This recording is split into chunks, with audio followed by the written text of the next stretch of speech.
భారతదేశంలోని ఒక ముక్క ఈశాన్య రాష్ట్రాల్లోది, మణిపూర్ ఆ చుట్టుపక్కల ప్రాంతాల్లోది, బంగ్లాదేశ్‌లోని ఒక ద్వీపము ప్లస్ ఒక ముక్క, అట్లాగే మయన్మార్‌లో ఉన్నటువంటి ఒక ముక్క, మూడిటిని కలిపేసి ఆ ప్రాంతంలో క్రైస్తవ జనాభా ఎక్కువున్నారు. ఈ కుకీ గిరిజన తరహా తెగలున్నాయి.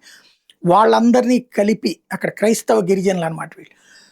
అక్కడ ఒక దేశాన్ని ప్రకటించి, ఆ దేశానికి అమెరికా గుర్తింపు ఇవ్వడం ద్వారా, అమెరికా, యూరప్ దేశాలు గుర్తింపు ఇవ్వడం ద్వారా ఈ మధ్యప్రాచ్యంలో తనకంటూ ఒక దేశాన్ని తన చెప్పు చేతలో పెట్టుకునే అడుగులు వేస్తుంటే దాన్ని అడ్డుకుంటోంది ఒక పక్కన భారతదేశం, ఒక పక్కన చైనా, బంగ్లాదేశ్.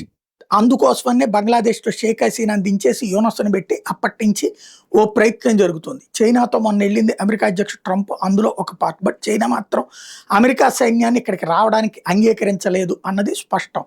భారతదేశం మొదటి నుంచి అంగీకరించట్లేదు. అందుకే కడుపు పండి రకరకాల పేర్లతో టారిఫ్‌లు వేస్తానే ఉన్నాడు ట్రంప్.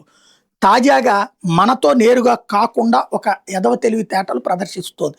ఏంటయ్యా అంటే, బంగ్లాదేశ్ ప్రభుత్వంతో ఒప్పందం చేసుకుని బంగ్లాదేశ్ సైన్యంతో కలిసి చిట్టగాంగ్ హిల్ ట్రాక్ట్స్‌లో అమెరికా, బంగ్లాదేశ్ సైన్యం కలిపి జాయింట్‌గా అక్కడ చెకింగ్స్ చేస్తున్నారు. అమెరికన్ సోల్జర్స్ అంటే మన సరిహద్దుల దగ్గరకు వచ్చేసారు.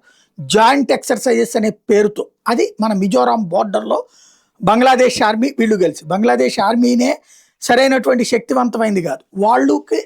వాళ్ళని ముందు పెట్టుకుని అమెరికా కథ నడుపుతోంది.